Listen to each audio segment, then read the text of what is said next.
The Egyptian Empire rose during the period of the New Kingdom, c. 1570, circa 1069 BCE, when the country reached its height of wealth, international prestige, and military might. The empire stretched from modern-day Syria in the north to modern-day Sudan in the south and from the region of Jordan in the east to Libya in the west. Since the empire rose and fell in the course of the New Kingdom, historians refer to the period as either the New Kingdom or the Egyptian Empire interchangeably.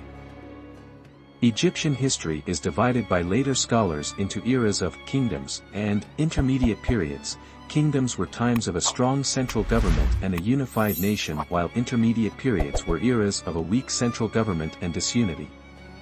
The New Kingdom emerged from the time known as the Second Intermediate Period, c. 1782, circa 1570 BCE, in which the country was divided between a foreign Semitic people known as the Hyksos holding power in northern Lower Egypt, the Nubians ruling to the south in Upper Egypt, and the city of Thebes in the middle representing the traditional Egyptian government. The Theban king Ahmose I, c. 1570, circa 1544 BCE, drove the Hyksos out of Egypt and defeated the Nubians, uniting Egypt under his rule from Thebes. In his early campaigns, Ahmose I created buffer states around Egypt's borders to prevent any other foreign power from gaining a foothold in the country as the Hyksos had. In doing so, he initiated the policy of conquest which would be followed by his successors and give rise to the Empire of Egypt. This period is the most famous in Egyptian history. Egypt's best-known monarchs such as Hatshepsut, Thutmose III, Amenhotep III, Akhenaten, Tutankhamun, Ramesses II, the Great, and Ramesses III all reigned during this time, and some of the most famous monuments and temples, such as the Colossi of Memnon and the Temple of Amun at Karnak, were built. The empire flourished through the reign of Ramesses III, 1186 to 1155 BCE, when invasions, primarily by the Sea peoples, overspending which depleted the treasury, corruption of government officials, loss of faith in the traditional role of the king, increased power of the priesthood, and a decline in its international prestige all contributed to its fall. In its time, however, it was among the most powerful and prestigious empires of the ancient world. The Hyksos in Egypt, the Middle Kingdom, 2040 to 1782 BCE, during the 12th dynasty is considered Egypt's golden age, when cultural and artistic achievements reached their height. During the 13th dynasty, however, the kings were weaker and more concerned with their own pursuits and court intrigues than the good of the country. During this time, the Hyksos were able to establish themselves at Avaris in Lower Egypt and steadily consolidated their presence until they were able to wield significant political and military power. The Middle Kingdom fell as the Egyptian central government grew weaker, and both the Hyksos in the north and the Nubians in the south grew stronger, initiating the Second Intermediate Period. Later scribes of the New Kingdom would characterize the time of the Hyksos as an invasion, and other writers, picking up on this, perpetuated that myth. The Hyksos never invaded Egypt, however. They were initially traders who saw an opportunity to establish themselves in a neglected region of Egypt and took it. Contrary to later reports, the Hyksos were not enemies of Egypt who rampaged through the country burning and looting the temples. Rise of the Empire. Ahmose I conquered Avaris, drove the Hyksos survivors into the Levant and then pursued them up through Syria. In doing so, he naturally conquered those regions for Egypt and installed his own officials to govern them. This was the beginning of the Egyptian Empire. Ahmose I established the policy of creating buffer states around Egypt's borders so that an invasion, such as that of the Hyksos, would never be possible again. After defeating the Hyksos, Ahmose I marched south and drove the Nubians back beyond the traditional borders, thus enlarging Egypt's territory in three directions, south, east, and north, which included the profitable region of the Levant. Although the Hyksos were later vilified, they improved Egyptian culture in a number of ways and, significantly, improved their weaponry, too. Prior to the arrival of the Hyksos, the Egyptians had no knowledge of the horse or horse-drawn chariot. They were still using the single-arched bow, and were equipped with swords which were not always reliable. The khopesh, also given as kapesh, sword was cast entirely of bronze, and the handle was then wound with hide and cloth and, with more expensive blades, ornamented. This curved sword was much more effective than any the Egyptians had used in the past. The war chariot, manned by archers with the new composite bow and a large quiver attached to the side, would prove one of Egypt's most significant military assets, and the battle axe, made of bronze attached to a haft, was far more effective than the flint or copper axes bound to wooden shafts used in the past. These would be the weapons of the New Kingdom Empire and would be used by a new kind of military. The armies of the empire. The first standing army in Egypt was established by Amenemhat, circa 1991 to 1962 BCE, of the 12th dynasty in the Middle Kingdom. Prior to this time, the army was comprised of conscripts sent to the king by regional governors, called nomarchs, from their districts, nomes, who were often more loyal to their home ruler and region than the king of the country. These early armies marched under their own banners and elevated their regional cult gods. Amenemhat I cut the power of the nomarchs by creating a professional army with a chain of command that placed power in the king's hands and was overseen by his vizier.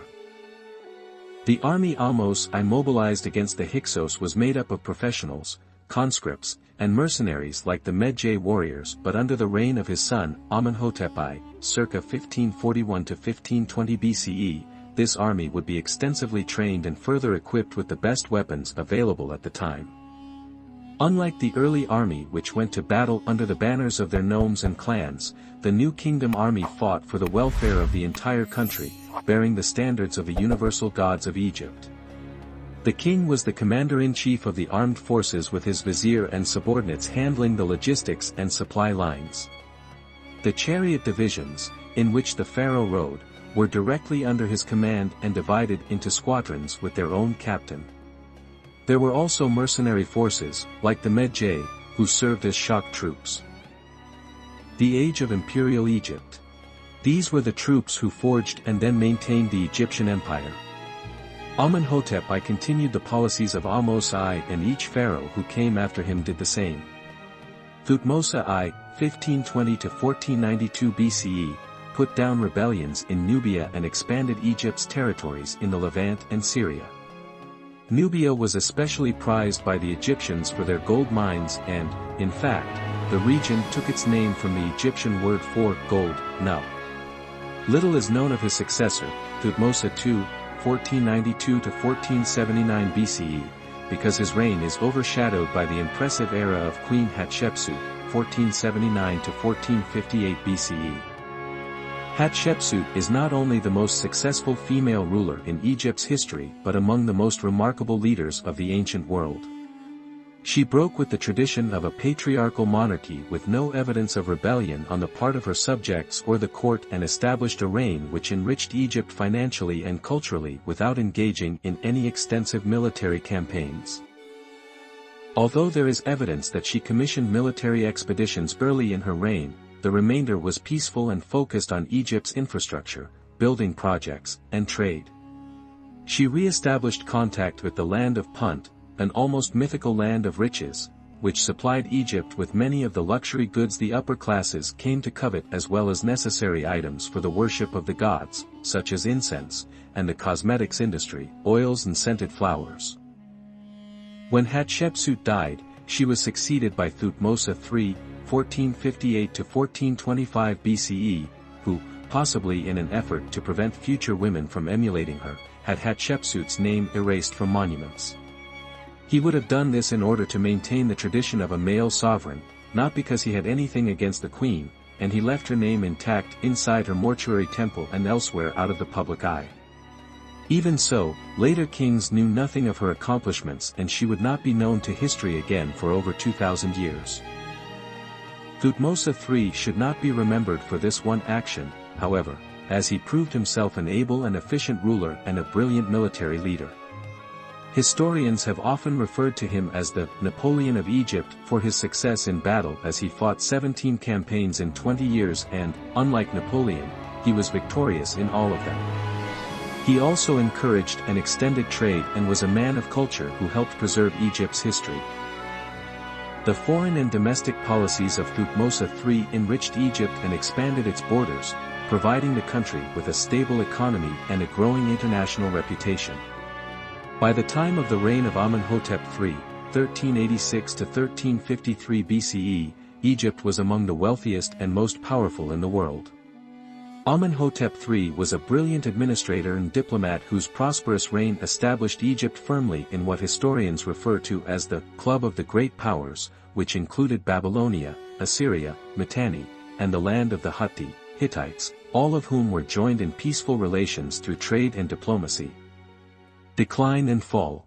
The 19th dynasty continued the successes of the 18th, but, during the 20th dynasty, the empire began to decline.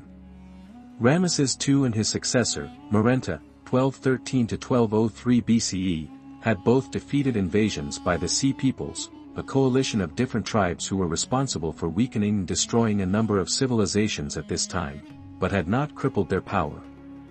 In the 20th dynasty, under the reign of Ramesses III, the Sea Peoples returned in force and the king had no choice but to mobilize his army and mount a defense.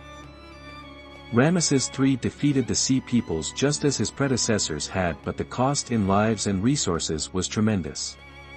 In keeping with the Egyptian practice of elevating the numbers of enemies slain in battle while minimizing their own losses, official records only record the glorious victories of the defense of Egypt. Evidence of problems arising afterwards, however, indicates that a loss of labor resulted in less grain production and a struggling economy. The cost of the war had also depleted the treasury, and trade relations with other powers were suffering because Egypt did not have the kinds of resources as before, and, also, these other powers were dealing with their own difficulties resulting from raids by the Sea Peoples and others. At this same time, the cult of Amun was again as powerful as it had been prior to Akhenaten's attempt to destroy it. The high priest at Thebes was increasingly given as much, if not more, respect than the king, thus weakening the monarchy. The empire's problems were clearly manifested in the workers' strike of 1159 BCE at Deir el-Medina, the first recorded strike in the world, when the wages for the tomb builders were late and the local officials were helpless in rectifying the problem.